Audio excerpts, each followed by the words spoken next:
cek. Maaf ya, ini tadi ada telepon. Baik, kita ulang ya. Assalamualaikum warahmatullahi wabarakatuh. Waalaikumsalam warahmatullahi wabarakatuh. Waalaikumsalam warahmatullahi wabarakatuh. Selamat pagi dan salam sejahtera.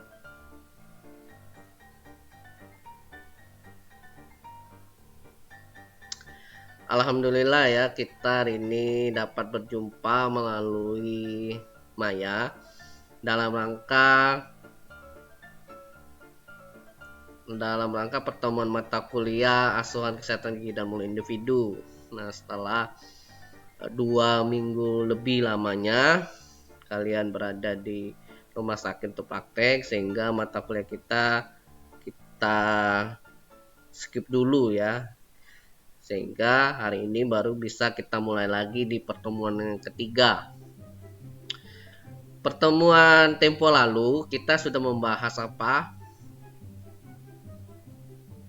Ada yang masih ingat?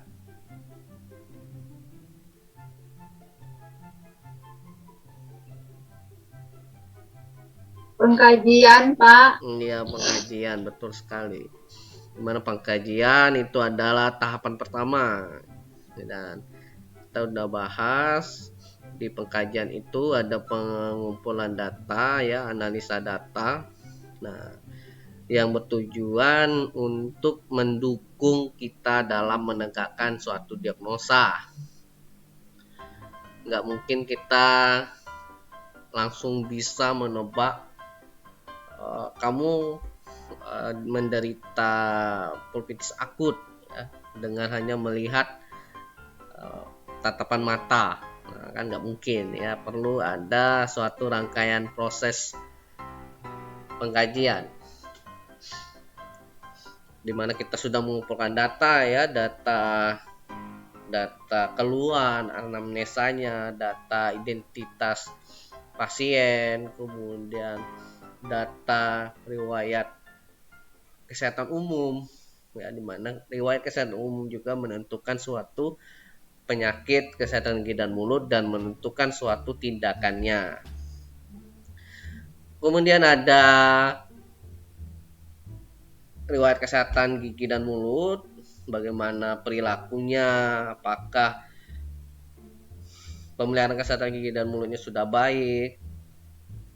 Nah, data tersebut menjadi masukan kita untuk menganalisa data-data yang kita temukan itu apa masalahnya, kemudian apa yang menjadi penyebab masalahnya ya. Nah, sehingga kita akan menegakkan suatu diagnosa berdasarkan latar belakang yang sudah kita temukan ya di pengkajian. Nah, sekarang kita masuk ke diagnosa. Nah, penting sekali kita mengetahui bagaimana cara menegakkan diagnosa yang baik dan benar. Nah, kenapa kalau diagnosa kita tidak valid atau diagnosa kita tidak akurat, apa yang akan terjadi?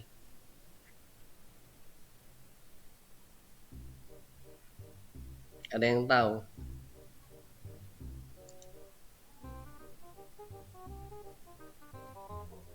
Kenapa kira-kira? Apa yang akan terjadi apabila kita salah menegakkan diagnosa atau diagnosa kita tidak akurat, tidak valid? Pemberian perawatan yang kurang tepat, Pak. Iya, apa yang akibat dari perawatan yang kurang tepat? Akibatnya?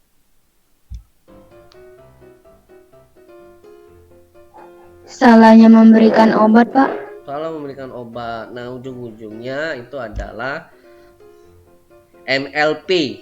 Ada yang tahu MLP?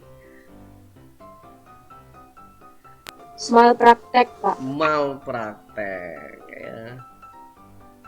Nah, artinya apa? Penyalahgunaan kewenangan, malpraktek ya. Karena kita sudah membuat kelalaian yang menyebabkan bisa meruginya pasien, dan kita bisa dituntut ya. Dituntut apabila kita sudah membuat suatu diagnosa false diagnosa ya, atau diagnosa palsu atau diagnosa yang salah. Jadi penting sekali di sini kita menentukan diagnosa yang valid dan akurat. Nah, ya, jadi tujuan kuliah kita hari ini untuk mengetahui bagaimana diagnosa yang baik dan benar dan cara menegakkannya, ya. Kemudian bagaimana diagnosa itu berperan penting dalam menentukan rencana perawatan. Oke. Baik, ini agak sulit sekarang nih ya untuk yang share screen ini. Bentar ya.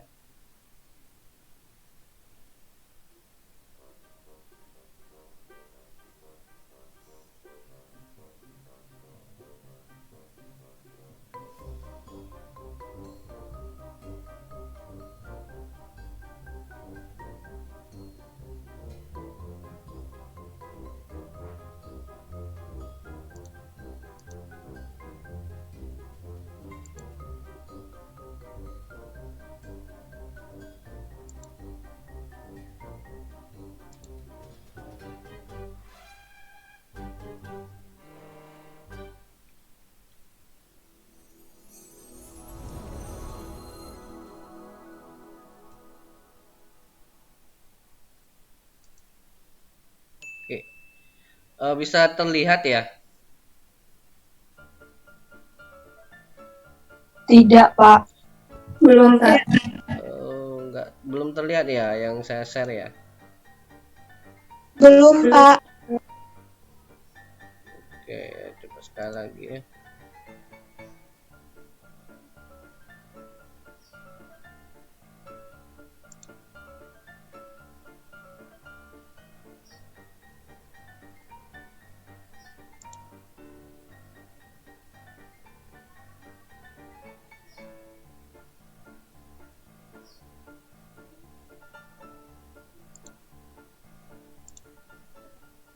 Kalau sekarang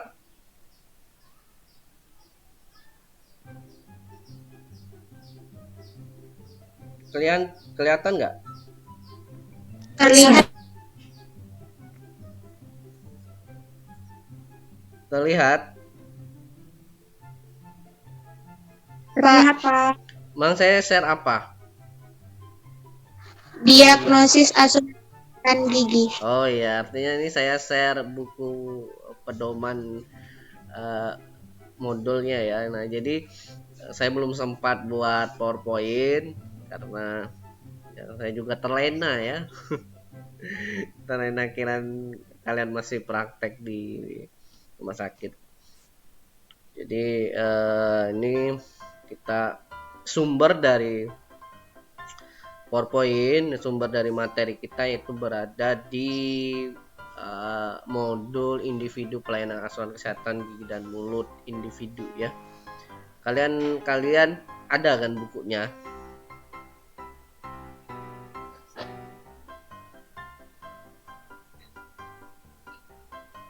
Kalian punya nggak bukunya? Suara Bapak terputus-putus, Pak. Suara saya terputus-putus ya. Halo, cek. Ya, Pak. Iya. Oh iya, ini agak karena ada perbaharuan dari Zoom ya.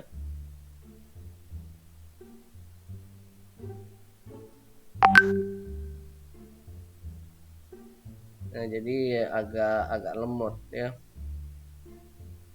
Saya lupa ya, harusnya pakai Google Meet ya. Yang Google Meet, tapi kita nggak tahu ya kalau nanti ini mati, kita masuk ke Google Meet aja ya. Baik, Pak. Iya, saya sampai lupa mana membedakan Zoom sama Google Meet ya. Baru sekarang saya teringat. Harusnya pakai Google Meet ya, Google Meet yang gratis, gretongan ya kata orang. Gretongan dan nggak ada pakai limit waktu. Nah, ini saya baru ingat ya. Oh, ternyata ini pakai Zoom ya, bukan pakai Google Meet. Sudah apa-apa. Nanti kita masuk aja lagi ya. Nah, jadi ini kita harus tahu dulu ya, bagaimana diagnosa yang valid itu seperti apa. Nah, sebelum kita jauh melangkah untuk menentukan suatu diagnosa. Nah, jadi diagnosa yang valid itu ternyata harus berdasarkan dengan data yang komplit dan akurat juga. Nah, bagaimana data yang komplit? Yaitu data yang tidak kamu skip-skip. Artinya data yang tidak kamu lompat-lompati. Ya, harus terisi semua. Baik dari data pasien sampai ke data ekstra dan intraoralnya. Gak boleh di skip berarti ya. Kalau mau diagnosa kalian itu valid. Akurat. Yang dikatakan data yang akurat itu bagaimana? Ada yang bisa bantu? Data yang akurat. Data yang jelas. Data yang jelas. Data yang tidak Manipulasi. ya seperti seperti data-data yang nyata. Ya, tidak manipulatif. Yang kedua, ini ada data objek maupun subjektifnya. Data objektif maupun data subjektifnya itu harus memenuhi kebutuhan manusia ya, kebutuhan dasar manusia dengan ruang lingkup kesehatan gigi dan penyakit gigi dan mulut ya. Nah, data subjektif dan data objektif yang kita kumpulkan itu bisa menggambarkan bahwa apa kebutuhan dasar manusia dari pasien yang belum terpenuhi, sehingga kita ingin memenuhi kebutuhan dasarnya ya, sehingga pasien dapat merasa nyaman, aman ya. Ternyata juga bahwa diagnosa yang valid itu berdasarkan ilmu kesehatan gigi dan mulut. Nah, ini ada yang bisa nggak jelasin nih kenapa?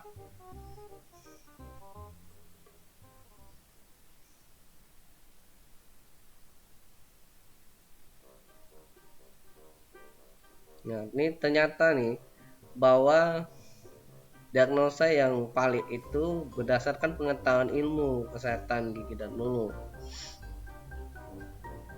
Dia bisa bantu jelaskan.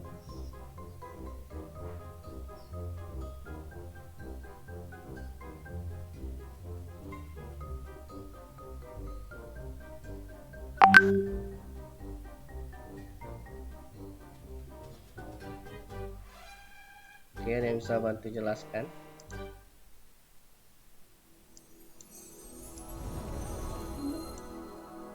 Pertanyaannya tadi terjeda-jeda, Pak, pertanyaan Bapak. Terjeda-jeda ya. Ini kurang stabil ya. Nah, jadi saya mau bilang tadi jadi guys. Terhenti deh ya. Nah, jadi ternyata diagnosa kesehatan gigi dan mulut itu yang valid itu berdasarkan pengetahuan ilmu kesehatan gigi. Nah, kenapa sih? Kan sederhana ya, sederhana, tapi kita harus tahu dulu. Bapak, suaranya terputus-putus. Suaranya terputus-putus ya.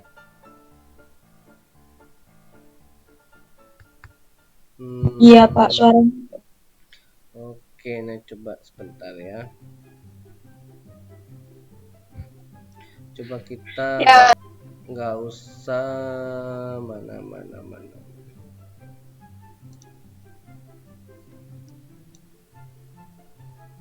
Coba kita nggak usah nge-record ya, kita stop aja recordingnya supaya Recording stopped.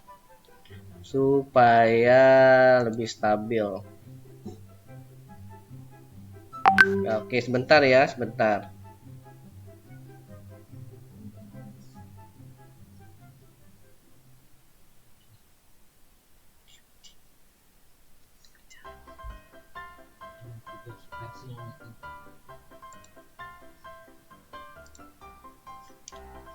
Oke, siapa ini?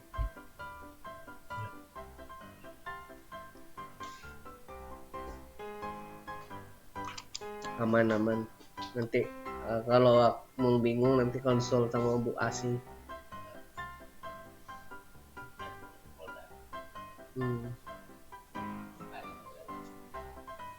Tumbang.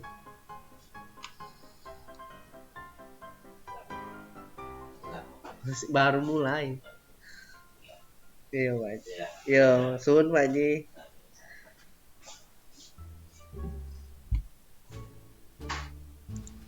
Oke, lanjut lagi ya. Maaf tadi ada biasa iklan. Sekarang gimana? Udah lebih jelas belum? Ini recordingnya kita stop. Masih kurang jelas ya suaranya ya?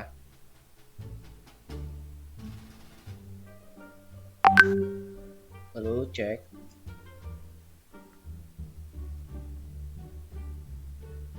Halo. Iya, Pak. Iya. Sudah mulai sedikit jelas atau tidak jelas sama sekali suaranya? Sama saja, Pak. Oh, sama saja ya. Padahal sudah saya matikan loh recordingnya supaya agak stabil. Udah bagus, Pak. Sudah bagus ya. Ya. Suaranya jelas. Udah bagus, Pak. Iya, kalau suaranya udah bagus ya.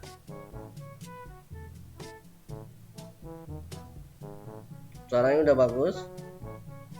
Sudah, Pak. Udah, Pak. Udah, Pak. Kalau sayanya sudah good looking.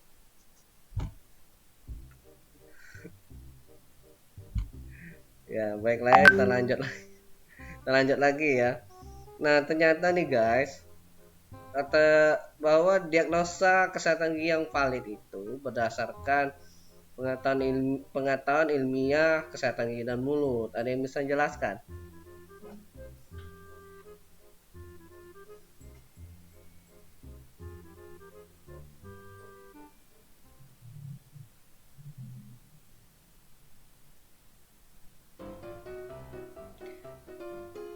Ada yang bisa jelaskan nggak? Sonia bisa open mic. Tapi nggak ada yang nyaut. Iya, Pak. Iya, Son. Ternyata nih Sonia, diagnosa yang valid itu berdasarkan pengetahuan ilmiah kesehatan gigi dan mulut. Maksudnya apa ya, Son? Coba give your opinion.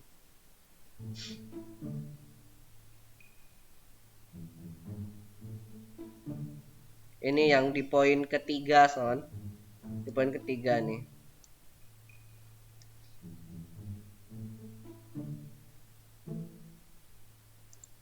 Ini yang saya warnai kuning.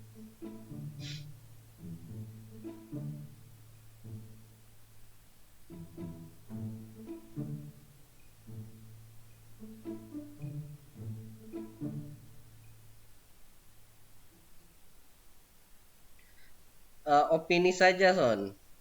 Artinya opini itu nggak ada yang salah, nggak ada yang benar ya. Pendapat.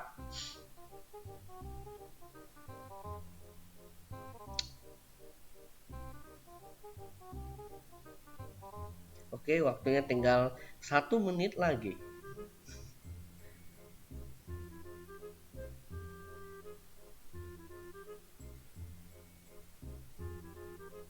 Sepuluh detik lagi.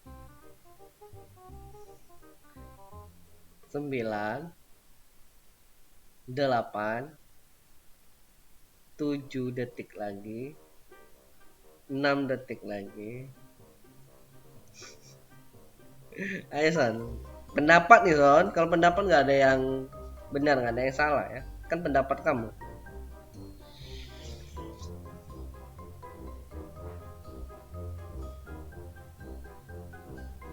Oke lah, baiklah ya. Nah jadi memang data yang akurat itu berdasarkan pengetahuan ilmiah kesehatan gigi dan mulut, pasti ya, nggak mungkin ya orang ekonomi itu menegakkan suatu diagnosa, karena dia basicnya bukan basic ilmu kesehatan gigi dan mulut, basicnya ekonomi, akuntan ya. Nah, jadi kalau basicnya akuntan menegakkan suatu diagnosa, nah dipastikan bahwa diagnosanya itu tidak akurat dan tidak valid ya. Dan dikatakan juga bahwa kalau diagnosa kita itu adalah diagnosa yang tepat, masalahnya itu dapat dicegah, dikurangi atau diatasi ya. Kalau diagnosa yang kita tegakkan ternyata masalah yang tidak dapat dicegah, tidak dapat diatasi, nah itu berarti bukan diagnosa ya, karena suatu diagnosa itu harus ada solusi. Nah begitulah ya. Nah jadi 4 ini harus kita pahami dulu, bahwa yang dikatakan diagnosa yang akurat itu seperti apa ya. Pertama, datanya harus komplit dan harus sesuai dengan kenyataan. Yang kedua, berdasarkan kebutuhan dasar manusia. 3, berdasarkan ilmu kesehatan gigi dan mulut ya. Yang terakhir itu masalahnya dapat diatasi. Nah itu aja, 4 itu kita harus pahami dulu. Nah kalau sudah tahu, baru kita masuk ke dalam perbedaan diagnosa kedokteran gigi dan diagnosa kesehatan gigi ya. Nah sebelum itu kita harus tahu dulu, setiap masalah pasti ada gejalanya ya kan. Kalau misalnya kamu demam, pasti ada gejalanya. Gejalanya salah satunya adalah badan panas ya, suhu tubuh meningkat. Nah jadi seperti itulah. Nah ternyata, nah ini mulai nih ya, ada yang coret-coret nih ya, coret. Kalian bisa mengaplikasikan hobi kalian menggambar ya di taman remaja. Itu biasa 1 minggu ada gambar Hello Kitty ya, ada gambar, itu bisa kalian warnai dan dijamin kalian akan terlatih ya untuk mewarnai ya. Ya barangkali bisa di NFT kan ya. Oke lah nih ya, ternyata nih guys, waduh ini udah kayak YouTuber aja kita ya. Diagnosa ini ada namanya data masalah dan gejala-gejalanya ya. Dan ternyata karies itu dibagi beberapa bagian. Yang pertama prekaries ya. Pre itu kan sebelum ya. Preklinik berarti sebelum kalian masuk klinik. Prekaries sebelum dia menjadi karies. Nah, yang salah satunya adalah pit dan visur yang dalam, white spot, brown spot, mottled enamel, hypoklasifikasi, ya, hypoplasi, pewarnaan ekstrinsik, karies lampan, karies botol, ya. Nah, itu termasuk ke dalam keadaan prekaries. Dan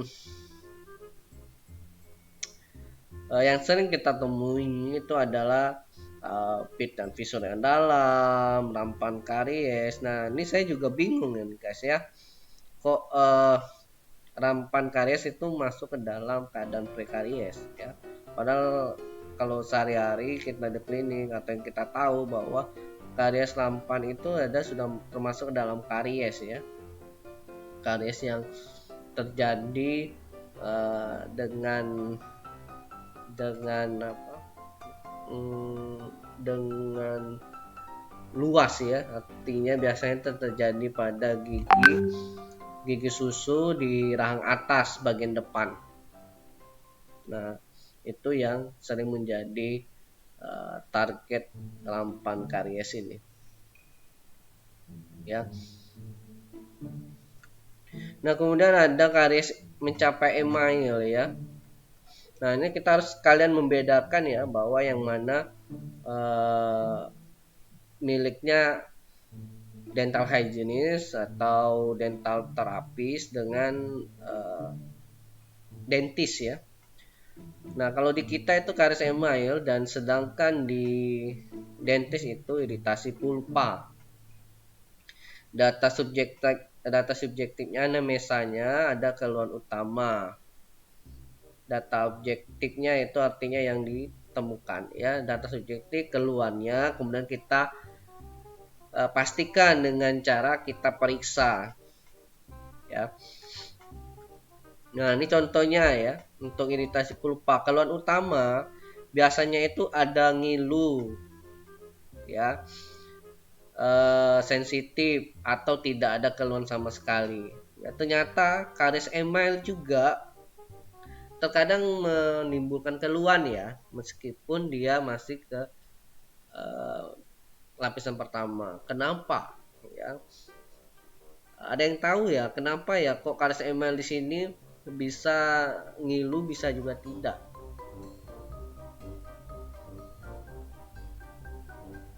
Ada yang bisa memberikan opini?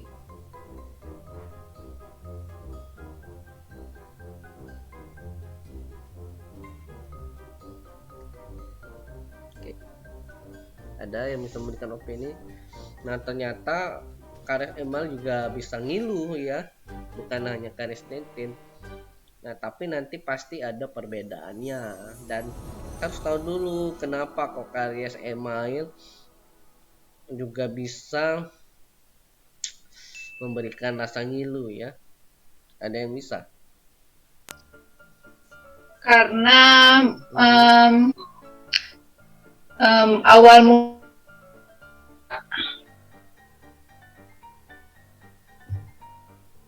ya. Good ya. Nah, jadi memang kita ketahui bahwa di lapisan email itu dia tersusun hidroksid apatit ya, dan lebih keras. Dan sedangkan di dentin itu tubuli dentin. Nah, hidroksid apatit ini memang sangat keras, tetapi jika sudah tipis ya, jika sudah tipis, rangsangan dari luar juga akan masuk ke dalam. Maka yang dikatakan karies email di sini yang mengalami rasa ngilu adalah karies email yang sudah tipis, sudah hampir masuk ke dalam karies dentin, sehingga rangsangan dari atasnya dapat diterima oleh dentin dan disampaikan ke pulpa. Nah, makanya karies email pun bisa memiliki gejala ngilu. Ada yang membedakannya, yaitu pada saat pemeriksaan kita menggunakan kloretil.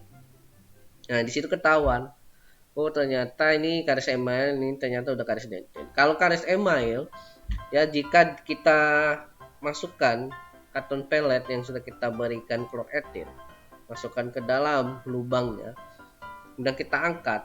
Kalau karies email yang merasakan ngilu ya, itu dia akan hilang ngilunya ketika diangkat rangsangan. Tapi kalau karies dentin sudah diangkat rangsangannya, itu tetap akan ngilu kurang lebih selama 1 menit. Nah, itu yang membedakan bahwa oh ini karies email, ini karies dentin. Kalau kedua-duanya sama-sama menimbulkan gejala ngilu ya. Dan di sini ya ada keluhan tambahan ternyata, ada rasa ngilu, sikat gigi minum. Ya. Dan biasanya itu dipicu oleh suatu rangsangan. Rangsangannya itu bisa dari sikat gigi maupun minuman-minuman yang dingin. Ya. Dan kalau untuk data objektifnya, ya, kalau data objektifnya itu berarti kita melakukan pemeriksaan apa? Data objektif. Pemeriksaan apa nih guys? Intraoral. Iya, intraoral. Intraoral itu kita ngapain?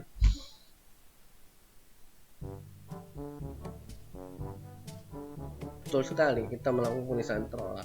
Nah, di dalam pemeriksaan intraoral itu kita ngapain? Untuk menentukan suatu diagnosanya.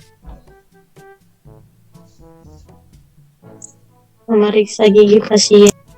Iya, betul. Pemeriksaannya dengan apa saja? Kan ada tuh ya suatu rangkaian pemeriksaan untuk menegakkan suatu diagnosa. Debris, Pak. Oke, debris itu biasanya untuk mengetahui kebersihan gigi dan mulutnya. Kalau ini untuk menentukan suatu diagnosanya. Perkusi, Pak. Sondasi, perkusi, termis, drug, Mobility. Nah, itu rangkaian pemeriksaan apa namanya?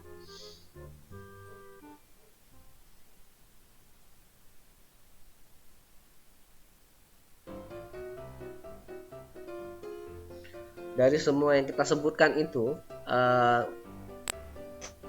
merupakan rangkaian apa dia?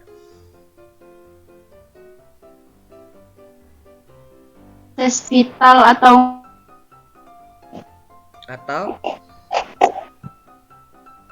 apakah giginya masih vital atau tidak? Betul sekali ya. Itu rangkaian pemeriksaan tes vitalitas atau tes vitality, atau juga disebut pemeriksaan klinis. Ya, pemeriksaan klinis.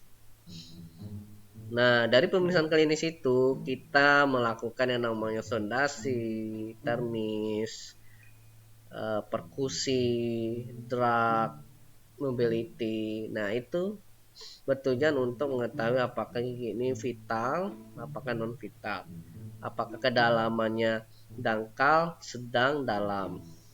Ya, itu tergambar nanti di pemeriksaan klinis atau tes vitalitas. Nah, dimana kalau untuk gejala-gejala seperti karies emal tadi, sondasinya itu bisa plus, bisa negatif. Termisnya bisa terasa ngilu dan bisa juga tidak bereaksi, ya. Nah, itu. Dan selebihnya perkusi, drug, mobility tidak diperiksa karena kita sudah tahu bahwa karies ini masih karies dangkal. Jadi tidak perlu diperiksa perkusinya, mobility-nya. Itu kalau dengan saya langsung saya coret ya. Nah, jadi kapan kita perlu pemeriksaan perkusi, drug, mobility? Ada yang tahu?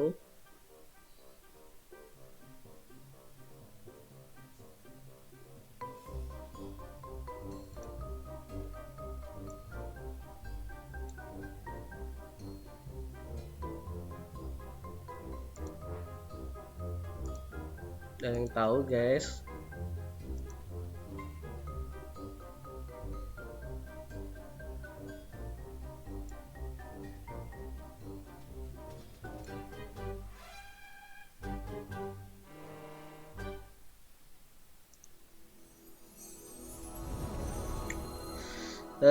Coba saya mau tanya-tanya dulu deh ke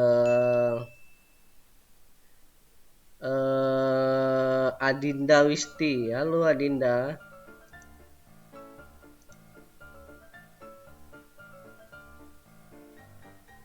Iya, Pak. Iya. Nah, Adinda, tadi nyimak ya yang kita bahas tadi ya.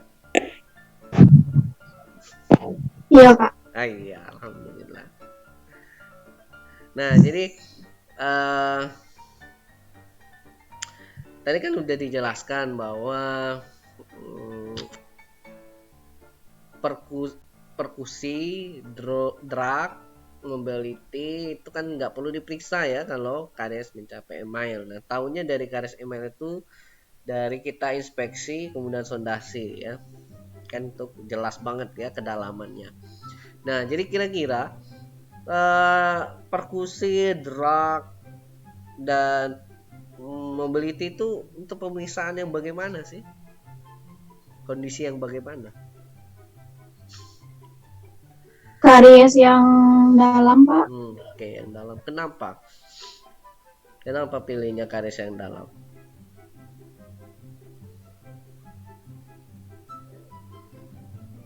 Pasti ada alasan ya. Gak mungkin kamu pilih itu nggak ada alasan. Karena untuk mengetahui gigi tersebut vital atau tidaknya. Maksudnya itu ada Misalnya tuh. Oke. Oke, nice ya, udah ya. Ada lagi mau ditambahkan? KMA, Pak. Iya, KMA. Kenapa KMA? Coba jelaskan, kenapa pilihnya KMA? Kenapa KMA perlu dilakukan perkusi, drag, mobility?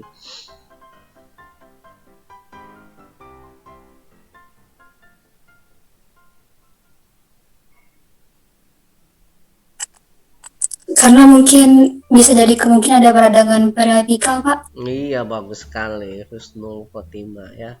Nah, jadi kalau ketika kita udah melakukan perkusi drag, itu kita sudah tidak menentukan vital atau non vital ya, tapi sudah menentukan ada nggak peradangan di periapikal ya. Nah, karena untuk mengetahui dia non vital atau vital tadi sudah mendengar melakukan tes sondasi dan termis. Dan ketika perkusi dan drag itu kita sudah lebih expert lagi, lebih expanded lagi ya lanjutannya untuk mengetahui apakah di ujung akarnya itu terdapat peradangan periapikal. Nah, dari itu akan menentukan suatu tindakan.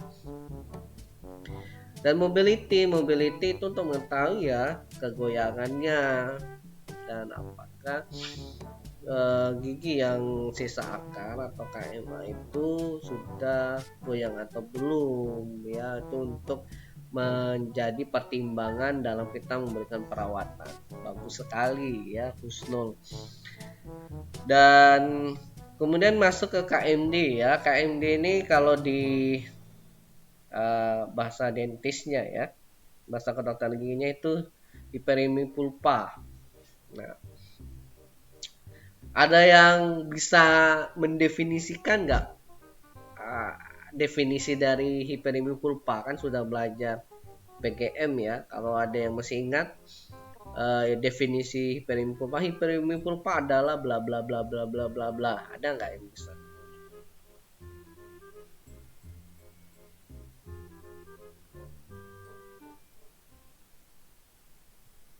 Pak, izin menjawab, Pak. Iya boleh, silakan.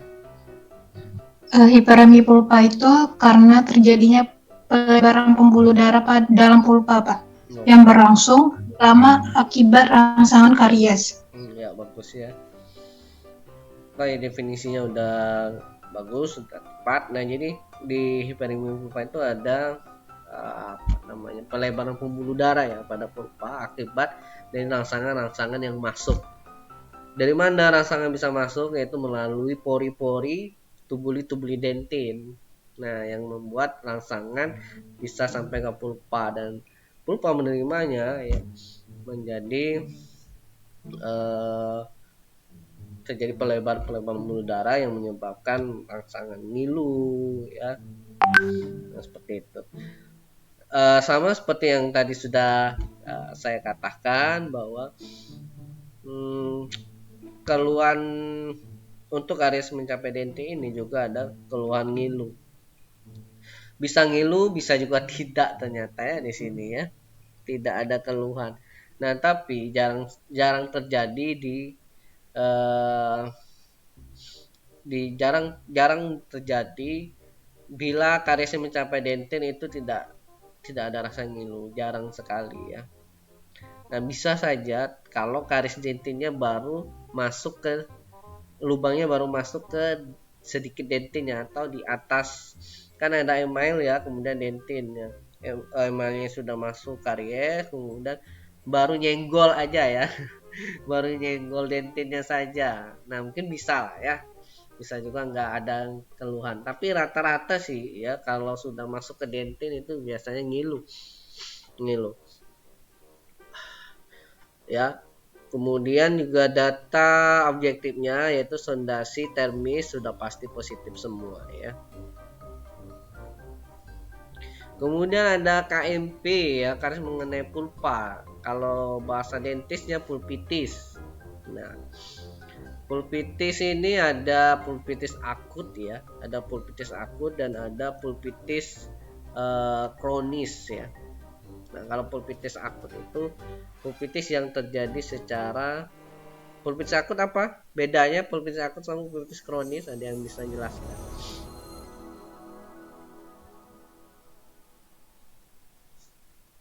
Peradangan yang baru terjadi pada pulpa, Pak. Ya, bagus. Ada lagi? Kita tampung ya opini pertama. Izin menjawab, Pak. Iya. Silakan. Itu peradangan pulpa yang sudah berlangsung lama dan memberikan keluhan secara spontan. Kalau pulpitis kronis, dulu nih pernah sakit, kemudian sembuh lagi. Itu hampir tidak ada keluhan. Oke, bentar. Ini yang jawab siapa ya?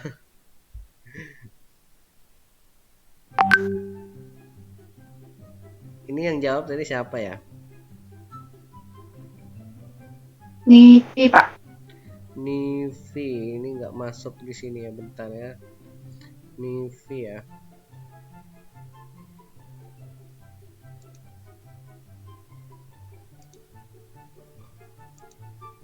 Oh, berarti tadi Nivi ya yang jawab ya. Oke, Iya, Pak. bagus sekali ya, bagus banget. Nah, jadi bedanya itu kalau secara sederhananya, kalau karies pulpitis akut itu sakitnya terjadi secara spontan ya. Nah, ada yang tahu spontan itu maksudnya apa? Tiba, Pak, mendadak. Mendadak tiba-tiba itu maksudnya apa?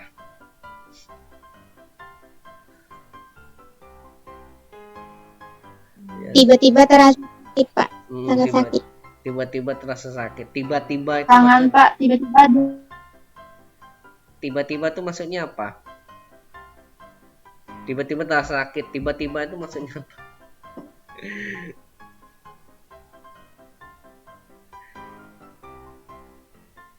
Kalian pernah dengar lagu lagi kan? Ini lagu lagi ya. Kalian pernah dengar lagu nggak yang ada kata tiba-tiba? Pak. Coba apa liriknya?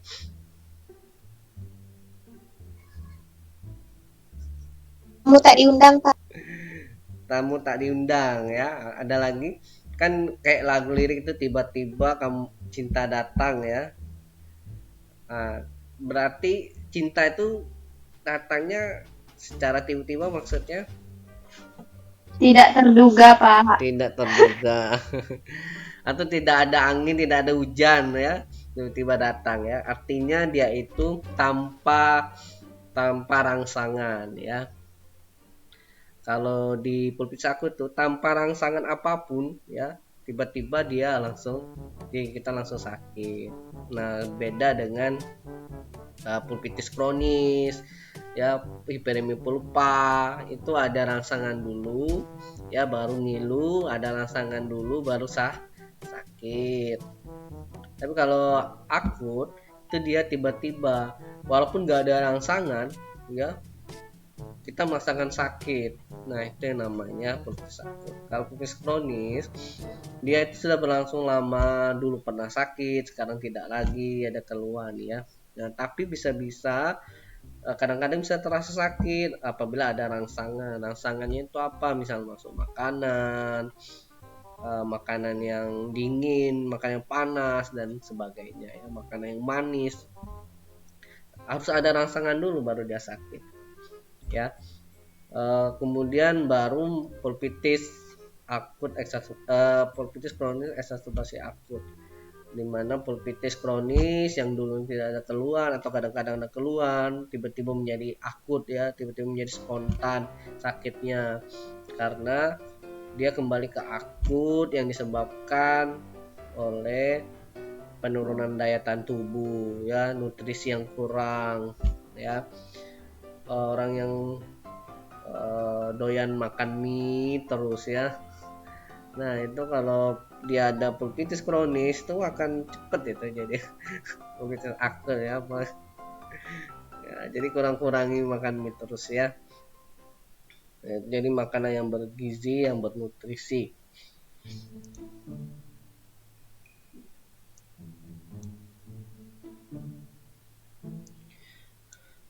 Oke, setelah KMP kita masuk ke KPL nih guys ya. KPL itu berarti karies pulpa lanjutan dari karies mencapai pulpa. Nah, jadi ini kalian harus ingat ya guys ya, KPL ini karena sering terlupakan ya. Jadi ketika KMP langsung ke KMA, KPL ini jarang banget diingat. Nah, jadi mulai sekarang kita harus ingat-ingat nah ya KPL ini ya, jangan dilupakan. KPL ini merupakan karies pulpa lanjut dan merupakan lanjutan dari KMP, yang dimana yang KMP itu kan giginya masih vital ya, giginya masih vital, kemudian proses kariesnya akan berlanjut terus ya selama invasi bakterinya ada. Nah, lanjutannya itu invasi bakteri itu menyebabkan kematian pulpa ya, dimana di sini ada dua, ada nekrosis pulpa, ada gangren pulpa. Bisa bedakan nekrosis pulpa sama gangren pulpa? Ada yang bisa memberikan opini? Bisa, Pak. Ya. Apa beda? Nekrosis pulpa. Kalau nekrosis pulpa itu dia karena trauma, Pak. Misalnya patah. Gangren ya, Pak, tadi? Gangren. Ini yang jawab siapa sih? Nivi, Pak. Oh, Nivi ya. Kok nggak muncul ya? Padahal kamu yang jawab tapi nggak muncul nih di bentar ya, coba saya atur ya. Harusnya yang jawab itu harus muncul wajahnya. Bentar. Nivi ya, Nivi.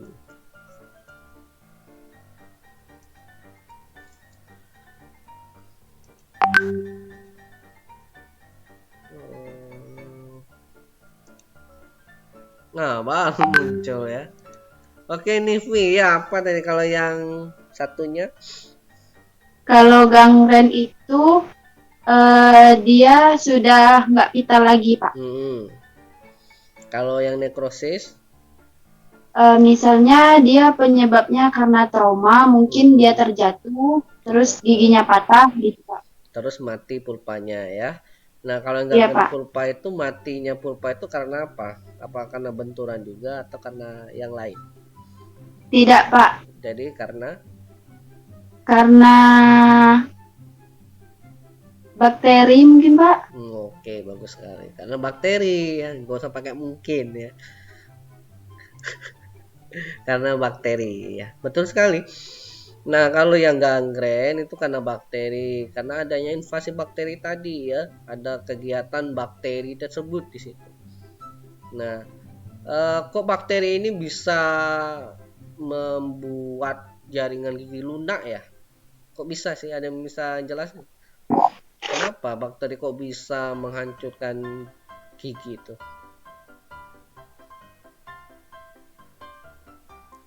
Karena mengandung asam, Pak. Asam itu dari mana? Dari mana ya? Dari mana datangnya asam itu? Dari plak, Pak. Dari plak. Nah, plak itu apakah langsung tiba-tiba menjadi asam? Tidak, Pak. Terus dari mana datang? Karena waktu juga, Pak. Nah, Mungkin iya. Oke, karena Karena adanya fermentasi antara bakteri dan air ludah, Pak. Oke, adanya fermentasi. Ada yang bisa menyederhanakan lagi nggak? Fermentasi itu maksudnya apa?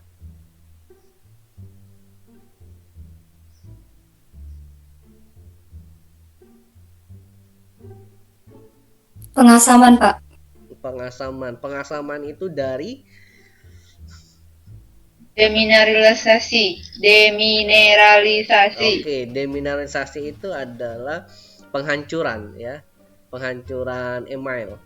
Nah, penghancuran email itu terjadi ya setelah adanya asam. Nah, asam itu terjadi setelah apa? Ini Bapak kok nanya bolak-balik. Guys. Nah, asam itu dari mana sih datanya kok bisa ada asam itu? Apakah datangnya tiba-tiba kayak tadi? Waktu ya, Pak. Waktu, ya. Waktu itu suatu sirkulasi terjadinya karies. Yang saya tanyakan itu datangnya asam itu dari mana? Dari makanan yang tidak dibersihkan, Pak. Iya, kenapa dari makanan itu? Makanan itu diapakan kok jadi asam? Enzim, Pak. Oke, enzim maksudnya?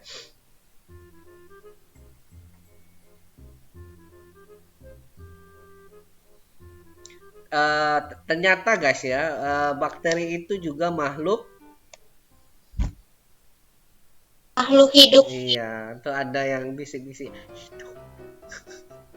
Ada makhluk hidup ya. Nah, makhluk hidup perlu Makan, Pak. perlu makan. Ya, betul. Makanannya bakteri itu dari Sisa makanan. sisa makanan. Itulah namanya metabolisme. Nah, kalau kita sudah makan terus kita apa kalau kita udah kenyang, kemudian kita mules? Berak.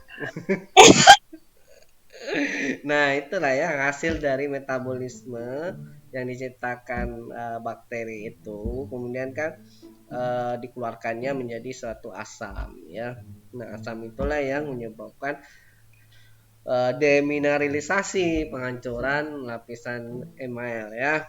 Oke, tadi saya nggak sebutkan lah ya karena vulgar banget ya. Nah, itulah ya karena ada invasi bakteri yang menyebabkan asam itu menjadi pulpanya gangren ya. Beda dengan nekrosis pulpa. Dia bukan karena bakteri tapi karena benturan. Nah, kemudian masuklah kita ke KMA. Setelah KPL, kita masuk ke KMA. Nah, ternyata KMA ini guys, dia itu lanjutan dari KPL ya. Gangren yang sudah pulpa yang sudah gangren itu akan tetap terjadi invasi bakteri secara terus-menerus yang menyebabkan habisnya mahkota sehingga terjadi tinggallah akar. Itu namanya KMA. Kalau di bahasa dentisnya gangren tadi ya. Nah, ini baru kita perlu lakukan drug perkusi ya. Gangren pulpa tadi juga perlu ya. Pokoknya yang sudah karis-karis dalam itu perlu kita lakukan perkusi drug ya. Kalau KMA ditambah mobility itu perlu ya. Dan iyalah ya. Data objektifnya ya kalau dia sudah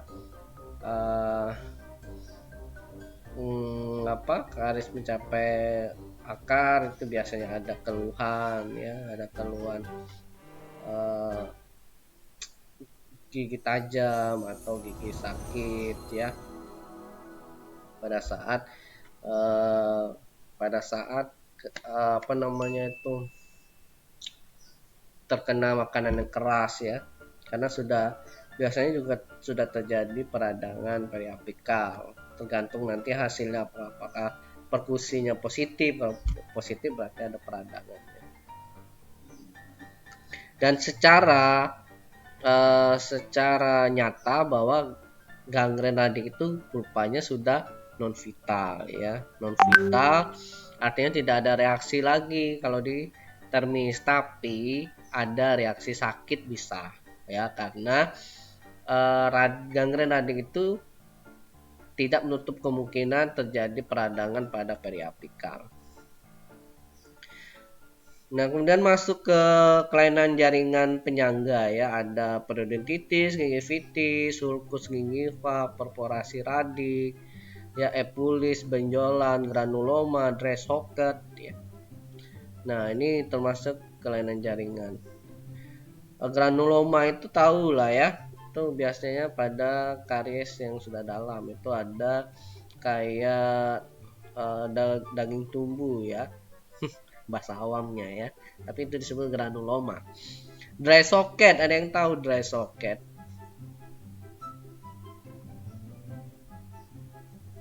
Soketnya kering, Pak. Ya, soket yang kering ya. Nanti ini biasa terjadi pada saat pencabutan. Ya, kalau saat pencabutan kan ada soket tuh bekasnya ya. Nah, kalau itu kering, itu akan menyebabkan sakit, sehingga perlu diinsisi untuk mengeluarkan darahnya ya, supaya soketnya tidak kering. Kemudian ada kelainan gigi juga ya, ternyata perlu kita identifikasi, ada persistensi, perikoronitis, impaksi, agenisi, paramolar, mesioden, resopsi, kalkulus, abrasi, atrisi, dan kalian ini sudah pelajari di mata kuliah. Mata kuliah apa guys? Pak. PGM ya. Nah, good. Ini kalian tinggal dalami saja. Oke ya. Perencanaan itu masuk ke teori kita minggu depan. Baik, sampai di sini guys, ada yang ditanyakan mengenai diagnosa?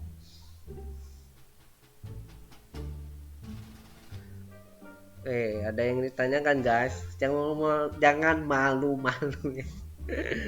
Kalau mau tanya lah ya, mumpung daring nih kan, biasanya kalau kalian luring kan malu ya mau nanya, tapi ini kan daring, jarak jauh juga ya.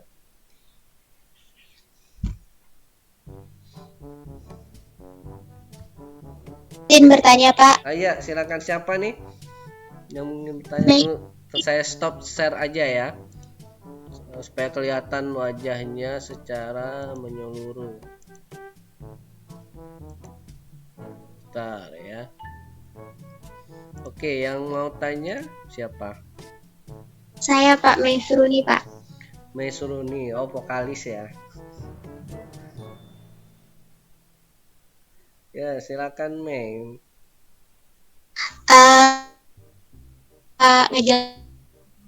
Misalkan pasien yang mencapai dentin itu kan pastinya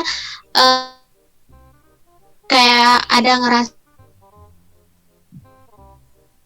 jadi misalkan pasien itu kariesnya sudah mencapai dentin, mungkinkah dia tidak merasakan sakit, Pak? Oke, bagus sekali pertanyaannya. Karies dentin ya, ternyata di keadaan tertentu bisa menyebabkan rasa sakit, dan apabila itu kadang terjadi pada saat yang karies dentinnya itu sudah sangat dalam, sudah tipis, hampir masuk ke pulpa ya. Nah, tetapi sakitnya itu tidak secara spontan, ada rangsangan dulu baru sakit ya. Nah, itu bisa terjadi karena dentinnya yang sudah tipis. Dan jika kita menemukan kasus seperti itu, kita nggak boleh langsung ditambal ya. Nah, tapi kita lakukan yang namanya pulp capping. Kalian udah pernah dengar pulp capping? Belum, Pak. Belum ya. Itu biasanya di mata kuliah konservasi ya.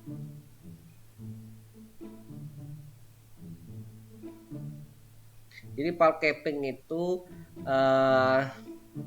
kayak perawatan sedatif untuk pulpa ya. Pulp capping itu tujuannya untuk meredakan dulu rasa ngilu, rasa sakitnya, baru kita lakukan penambalan. Tapi ini kasusnya masih mencapai dentin ya. Tapi kalau sudah mencapai pulpa, kita nggak bisa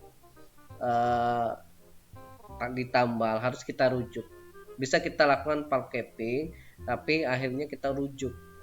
Kariesnya itu kita harus bersihkan, benar-benar bersihkan, benar-benar kering baru kita lihat ya. Nah, jadi memang untuk pengecekan kedalamannya atau tes vitalitas ini usahakan dibersihkan dulu giginya. Ya, dibersihkan dulu giginya. Disemprot lah lebih bagus, water syringe, keringkan ya. Baru kita cek sondasi, termis. Kalau bisa, kalau perlu kita blok ya supaya airnya nggak masuk. Kita sondasi, kita termis, kita lihat, dan situ akan jelas kalau misalnya sudah sampai ke pulpa, ada orifice-nya, ada jalan masuk ke pulpanya ya, dan kedalamannya juga lebih dalam ya. Memang di sonde itu nggak ada ukuran kedalaman ya, nggak ada seperti periodontal probe. Periodontal probe itu ada ukuran milimeter ya, tetapi kita bisa merasakan dengan garis imajinasi ya. Artinya kamu rasakan sendiri, wah ini udah terlalu dalam ya. Nah, kalau udah terlalu dalam, sudah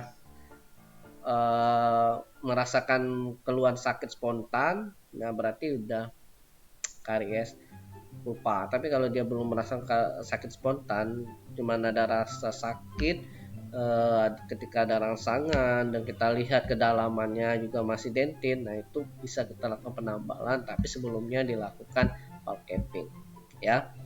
Oke, gimana Mei? Ya Pak, soalnya Pak kami sendiri Pak, awal dari karies kecil sampai dentin sampai sekarang nggak pernah Pak merasakan sakit. Iya, kadang fakta di lapangan juga kadang berbeda-beda ya. Ada karies email sampai dentin belum merasakan sakit karena memang secara teori kalau dentin itu memang belum merasakan sakit tapi merasakan ngilu. Apakah kamu merasakan ngilu? Tidak Pak. Tidak.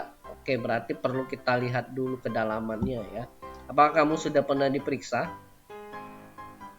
Belum Pak. Ya. Jadi kalau lebih jelasnya periksa dulu ya. Karena seperti tadi diagnosa akurat itu berdasarkan pemeriksaan yang sistematis gitu. Itu Mei ya. Baik Pak. Terima kasih Pak. Iya, good. Nice. Oke, ada lagi?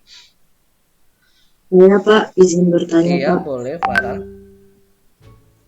Tadi kan Bapak jelasin kalau gejalanya fisur yang dalam. Terus karies email itu kan ada yang linu dan ada yang tidak linu. Nah, untuk membedakan antara karies email sama fisur silen itu apa ya Pak? Oke, ya bagus sekali ya. Kita harus tahu dulu ya perbedaan fisur. Ini sebenarnya bukan fisur silen ya, tapi fisur dalam. Kalau fisur silen itu artinya fisur yang sudah ditutup. Nah, ini kadang salah juga penyebutan.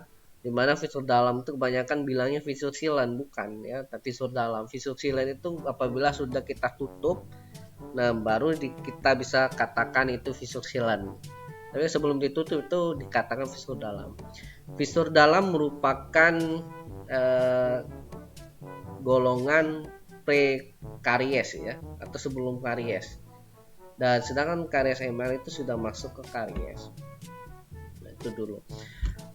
Sini sudah dua yang berbeda. Kemudian prekaries itu ya, atau visur dalam itu dia tidak akan pasti ya, tidak akan merasa ngilu ya, pasti tidak akan merasa ngilu. Tapi kalau karies email dia bisa tidak ngilu, bisa ngilu. Dan membedakan lagi kalau visur dalam dia itu tidak ada perlunakan karena memang tidak ada invasi bakteri di situ. Nah, kalau karies email itu ada perlunakan ya. Ada perlunakan karena memang ada invasi bakteri, sudah ada bakteri yang membuat metabolisme di situ ya, sehingga menciptakan asam. Sedangkan visur dalam itu belum tidak ada yang namanya perlunakan ya.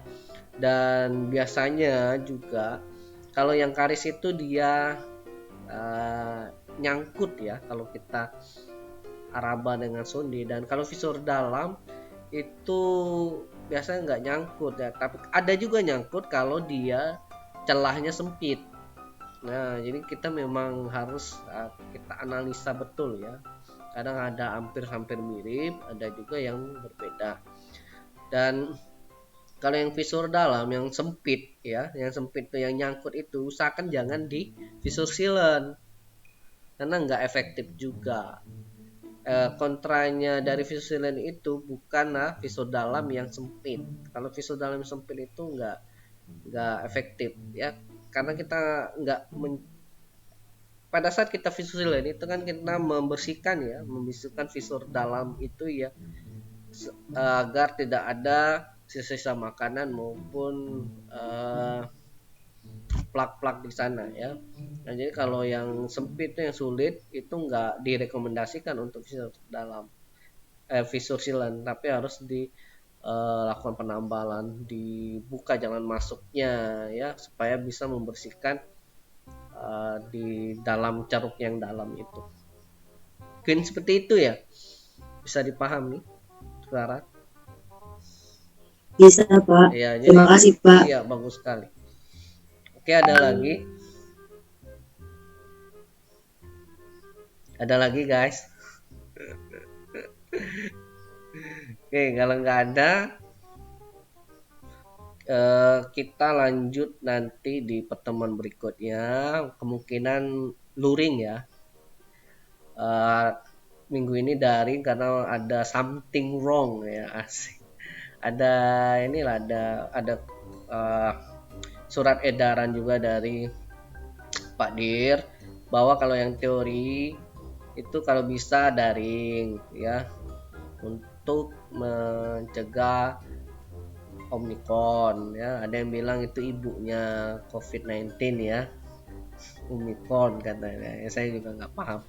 Nah, jadi berdasarkan surat edaran itu untuk teori kita lakukan secara daring, tapi nggak tahu minggu depan apakah daring luring ya, kita lihat perkembangan ya. Itu aja. Harusnya tanggal 17 itu kami tanggal bukan deng ya, iyalah tanggal 17 harusnya kami itu gigi ya yang melakukan apel gabungan, tapi karena surat edaran itu dibatalkan. Oke lah ya, nggak ada lagi pertanyaan. Dan kita emang sampai jam berapa sih teori ini? Sampai jam 1 ya?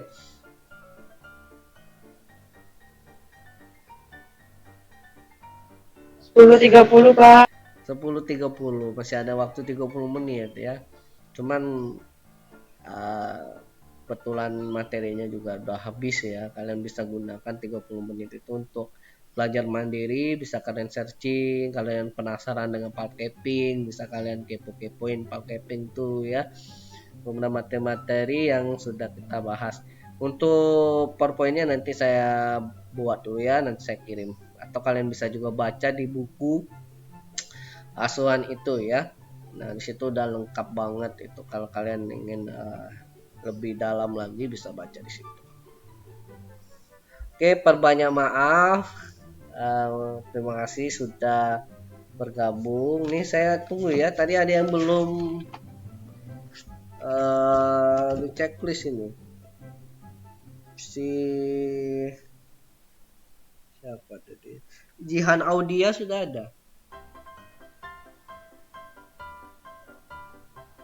Jihan Audia. Sudah ada.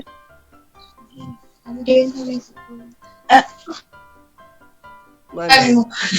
Jihan Audia. Nggak ada ya berarti ya.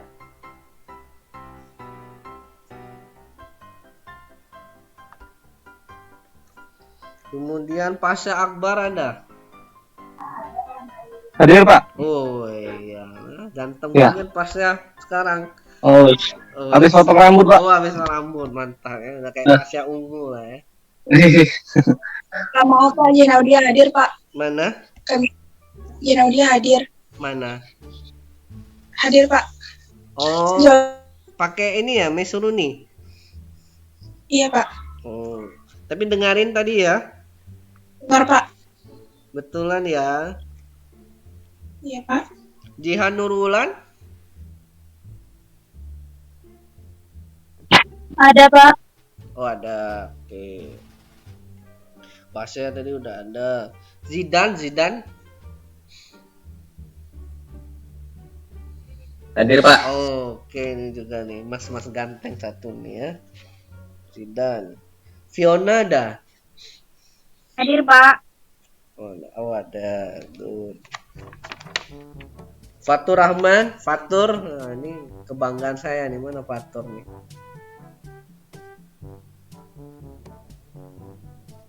Oke, berarti nggak ada Fatur ya. Kami berdua bersama Farhan, Pak. Oh iya, oke. Good. Tadi dengarkan ya Farhan ya. Iya, Pak. Oke. Ya. Oke, berarti hadir semua. Oke lah, kasih ya, kita tutup. Perbanyak maaf. Terima kasih sudah bergabung di Zoom dalam rangka mata kuliah, dan mohon maaf bila jika banyak terdapat kesalahan. Wabillahi taufiq wal hidayah. Wassalamualaikum warahmatullahi wabarakatuh. Terima kasih Pak. Terima kasih Pak. Ya.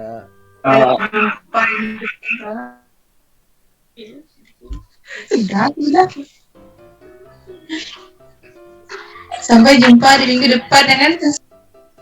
Izin live Pak. Yo, silakan. Sampai jumpa di minggu depan ya. Iya Pak. Ya. Pak. Izin Pak. Oke. Cewek ya paling ya. Itu asalkan harus kuat sama sikap.